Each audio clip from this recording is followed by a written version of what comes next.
మీ పిల్లలు చదువుకున్నది ఎగ్జామ్ హాల్లో రాయాలన్నా కాంపిటేటివ్ ఎగ్జామ్ క్రాక్ చేయాలన్నా మెమరీ ముఖ్యం. మెమరీ అనేది గిఫ్ట్ కాదు, రైట్ టెక్నిక్ అండ్ ప్రాక్టీస్ తో ఎవరైనా సాధించవచ్చు.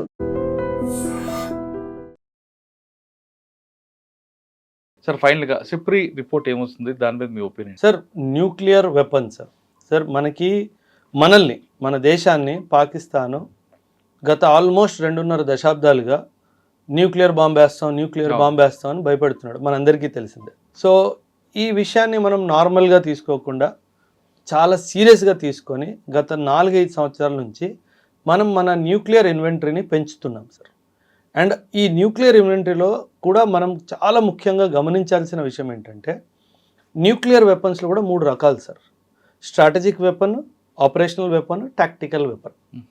టాక్టికల్ వెపన్ అంటే ఒక 1/2 కిలోమీటర్ బై 1/2 కిలోమీటర్ దాని ఎఫెక్టివ్ రేంజ్ ఉంటుంది. ఆపరేషన్ అంటే 2 నుంచి 5 కిలోమీటర్ల వరకు రేడియస్లో దానికి పొటెన్షియల్ కిల్లింగ్ ఏరియా అంటాం కదా, అది ఉంటుంది. స్ట్రాటజిక్ బాంబ్ అనేది ఇంకా చాలా పెద్ద బాంబ్ సార్. సో అది కొన్ని కిలోమీటర్లు మనుషులు ఆవిరైపోతారు సార్, అంటే క్షణంలో ఆవిరైపోతారు. సో అలాంటి బాంబులు ఉన్నాయి సార్. సో పాకిస్తాన్ దగ్గర దాదాపు 160 నుంచి 170 అణుబాంబులు ఉన్నాయి అని సిప్రీ రిపోర్ట్లో ఉంది సార్. కానీ ఈ అణుబాంబుల్లో ఎక్కువ శాతము టాక్టికల్ బాంబ్స్ ఉన్నాయి. అంటే మిర్చి పటాకాలు ఎక్కువ ఉన్నాయి. మన భాషలో చెప్పుకోవాలంటే మిర్చి పటాకాలు ఎక్కువ ఉన్నాయి. కానీ మన దగ్గర స్ట్రాటజిక్ న్యూక్లియర్ బాంబ్స్ ఎక్కువ ఉన్నాయి. అంటే అవి డేంజరస్ సార్. సార్ ఎప్పుడైనా సరే సార్ బేసిక్ క్యాల్కులేషన్ సార్, మన దేశం లెంత్ విడ్త్ చాలా పెద్దది, పాకిస్తాన్ విడ్త్ చాలా తక్కువ సార్. అంటే నేను ఒక స్ట్రాటజిక్ బాంబు ఒక న్యూక్లియర్ ఫ్యాషన్లో, ఒక లీనియర్ ఫ్యాషన్లో కొట్టుకుంటూ వెళ్ళిపోయాను అనుకోండి సార్, ఒక 10-12 బాంబులు పాకిస్తాన్ మొత్తం ధ్వంసం అయిపోద్ది సార్. అదే వాజ్పేయి గారు కూడా చెప్పారు సార్. వాజ్పేయి గారు కూడా 1998-99లో ఈ పోఖ్రాన్ యుద్ధం, కార్గిల్ వార్ తర్వాత కూడా అప్పట్లో రాష్ట్రపతి పర్వేజ్ ముషర్రఫ్ ఒక స్టేట్మెంట్ ఇచ్చాడు సార్, పాకిస్తాన్ నే న్యూక్లియర్ బాంబ్ షబ్బే బరాత్కి లే నహీ ఛుపాకే రఖే. అంటే ఏమన్నాడు, మేము దీపావళి పండుగ చేసుకోవడానికి న్యూక్లియర్ బాంబ్ తయారు చేసుకోలేదు అని ఒక డైలాగ్ కొట్టాడు. అప్పుడు వాజ్పేయి గారు ఇండియన్ పార్లమెంట్ నుంచి ఒక మెసేజ్ ఇచ్చారు పాకిస్తాన్కి, బహుశా నువ్వు 1 కొడతావేమో, 2 కొడతావేమో, 3 కొడతావేమో, మూడు సిటీలు వెళ్ళిపోతాయేమో, అంతే కదా, నేను తిరిగి కొడితే వరల్డ్ మ్యాప్ నుంచి పాకిస్తాన్ లేపేస్తానని. సో అంత చాలా స్పష్టంగా చెప్పాడు సార్. సార్ వాళ్ళ మిలిటరీ పొలిటిసైజ్ అయిపోయింది సార్, బాగా పాలిటిక్స్ వాళ్ళ మిలిటరీలో ఘోరంగా ఎంటర్ అయిపోయింది సార్. రెండోది వాళ్ళ మిలిటరీ కార్పొరేటైజ్ అయిపోయింది సార్. అంటే పాకిస్తాన్ మిలిటరీ వాళ్ళు మిలిటరీ ట్రైనింగ్ ఇవన్నీ కాదు సార్, వాళ్ళు చేసేది వ్యాపారాలు. అంటే డైపర్ మ్యానుఫ్యాక్చరింగ్ కూడా పాకిస్తాన్ ఆర్మీ తయారు చేస్తుంది సార్. అంటే వాళ్ళంతా దిగజారి పేరు మీరు అర్థం చేసుకోండి.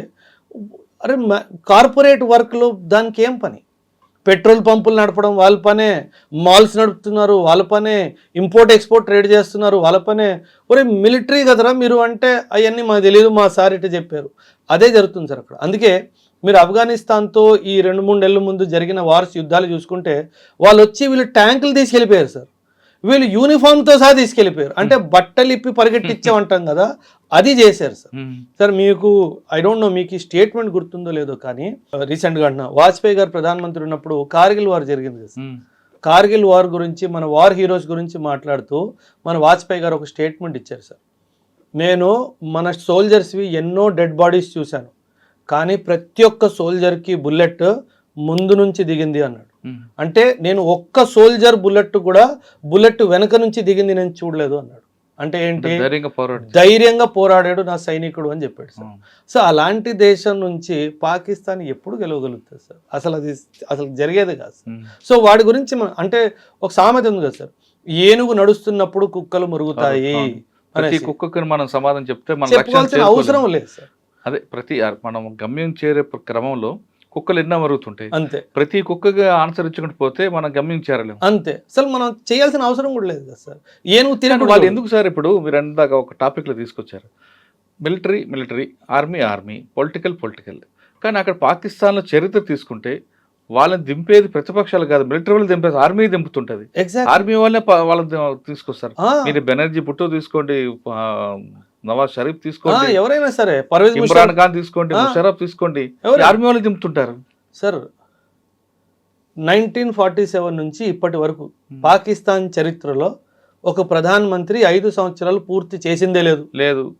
లేదు, అది జరగదు కూడా. దింపింది ప్రతిపక్షం కాదు కాదు, మనోడే, మిలిటరీ వాడే. అదే అంతే సార్. ఇప్పుడు మరి అంత పవర్ఫుల్ గా వాళ్ళు ఎందుకు తయారు చేస్తున్నారండి పాకిస్తాన్ కూడా? Sir there is something known as doctrine sir. Pakistan దేశాన్ని అర్థం చేసుకోండి సార్. పాకిస్తాన్ దేశము వాళ్ళ పౌరులకి ఒక స్టేట్మెంట్ ఎప్పుడూ చెప్తుంది, that we have an existential threat from India. అంటే ఇండియా మనల్ని సర్వనాశనం చేయాలనుకుంటుంది అని ఈ స్టేట్మెంట్ రిపీటెడ్గా రేడియో ఛానల్లో, యూట్యూబ్ ఛానల్లో, ఇన్స్టాగ్రామ్లో, ఫేస్బుక్లో చేస్తూనే ఉంటారు. మనకి అసలు వాడు వైపు చూడం మనం, కానీ ఆడ చేస్తాడు. దాంతో ఏముంది, ప్రజల్లో ఒక భయభావన కలిగి ఉంటుంది ఎప్పటికీ. వీళ్ళు దీన్ని మానిటైజ్ చేసుకుంటారు. ఎలా అంటే ఖచ్చితంగా సార్, ఇప్పుడు పాకిస్తాన్లో చాలా సమస్యలు ఉన్నాయి సార్. ఇప్పుడు మనకి పెట్రోల్ ఎంత సార్? 120. పాకిస్తాన్లో 480 రూపాయలు సార్. మనకి నార్మల్ ఒక normal two wheeler hero Honda two wheeler లాంటిది 70,000, 80,000, 60,000 ఆ రేంజ్లో వస్తుంది. అక్కడ 6 లక్షలు, 7 లక్షలు, 8 లక్షలు రేటు. అంటే అక్కడ ఇన్ఫ్లేషన్ చాలా విపరీతంగా ఉంది సార్. సో అక్కడ ఇన్ఫ్లేషన్ చాలా విపరీతంగా ఉన్నప్పుడు ఖచ్చితంగా సామాన్యుడు ప్రభుత్వం వేలు చూపిస్తాడు కదా సార్. ఆ వేలు చూపించబోతాడు ఒక 2 డేస్లో, ఒక 3 డేస్లో, వారం 10 రోజుల్లో చూపించబోతాడు అనగానే ఇండియా మీద ఒక అటాక్ చేస్తాడు, లేదా టెర్రరిస్ట్ అటాక్ చేస్తాడు. వెంటనే అప్పుడు ఏం చేస్తాడు, చూడండి ఇండియా మన మీదకి అటాక్ వస్తుంది, మీరు అందరు సంసిద్ధంగా ఉన్నారా లేదా అన్నట్టుగా మాట్లాడతాడు. సరే, ఆర్మీ వాళ్ళు అర్థం చేస్తున్నారు, అదే చేస్తాడు. కానీ పాకిస్తాన్లో ఒకప్పుడు జనరేషన్ వేరే, జనరేషన్ మారిపోయింది. ఇప్పుడున్న జనరేషన్లో ఉన్న చాలామంది పొలిటీషియన్స్ అవుతున్నారు. వాళ్ళైనా ఈ సమస్యను గుర్తించి ఇది ఒక యుద్ధం కాదు, మనకి మనమే కళ్ళతో పొడుచుకుంటున్నామని ఆ సిస్టమ్ అంతా కూడా ఈ ఆర్మీని కాస్త పక్కన పెట్టి వాళ్ళు ప్రజల్లో మోటివేషన్ చేసి ప్రజలు మైండ్ చేంజ్ చేయొచ్చు కదా. మరి ఇమ్రాన్ ఖాన్ ఏం చేశారనుకుంటున్నారు సార్ మీరు? ఇమ్రాన్ ఖాన్ ప్రయత్నం ఏంటి? అదే రానివ్వలేదు ఆర్మీ బోర్డు సార్. ఇప్పుడు మళ్ళీ మనం మొదటికి వస్తున్నాం. ఆర్మీ బోర్డు ఏమంటాడంటే ఇండియాతో సమస్య పొలిటికల్ పరిష్కారం లేదు, మిలిటరీ పరిష్కారం మాత్రమే ఉంది. అది దానికి అక్కడ బ్రేక్ చేసే వాళ్ళు ఎవరు లేరు. అక్కడ ఇమ్రాన్ ఖాన్ ప్రయత్నించాడుగా, వదిలేస్తాడు sir. The moment army's grip on political leaders weakens, ఆ గ్రిప్ లూజ్ అవుతుంది అనగానే పక్కన జరుగుతాడు. ఒరే నేనున్నాను, దేశాన్ని చెప్తాడు ఇండియా అటాక్ చేయబోతుంది, సో నేను వచ్చేసాను, మీరందరూ భయపడడానికి వీల్లేదు. పెట్రోల్ 450 లేదు రేపటి నుంచి 600 రూపాయలు. వాళ్ళు కూడా మూర్ఖులు కదా సార్.